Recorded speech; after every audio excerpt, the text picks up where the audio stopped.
the reason that I hired your company, you guys had good reviews, you had a good process dialed in. The reason I'm hiring an executive assistant is because I'm a busy man. So could I put in the legwork and do it? Probably. Probably not as good because it's not something I do very often where you guys are doing it 100 times per day. So trust the professionals to do what they do and leave me to do what I do. So I think overall, it's just to streamline the process, make it easier for myself, get it done quicker. It's something I really needed like yesterday. So if I do it myself, I'm going to procrastinate and delay. And at the end of the day, probably not even do as good as a job. So through hiring you, the initial call went really quick. I had 4 or 5 applicants that, were ready for me to review within less than a week. I think it was maybe 4 days or so. Out of the four, honestly, I would say they were all kind of qualified. It wasn't like any were a definite no. I brought 2 to a second round of interviewing, just kind of the better of the best that I thought, and hired one. So far, it's going really good.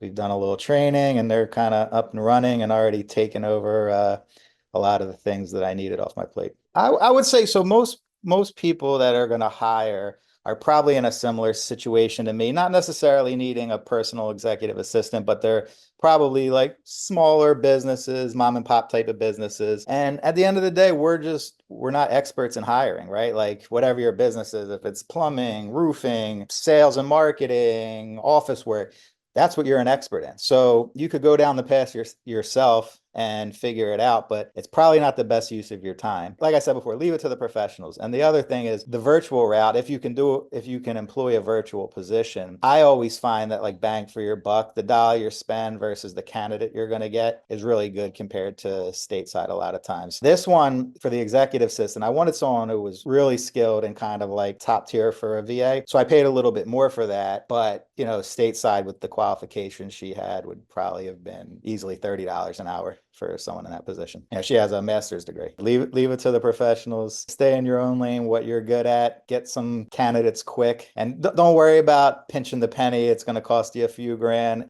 In the long run, it's going to save you money.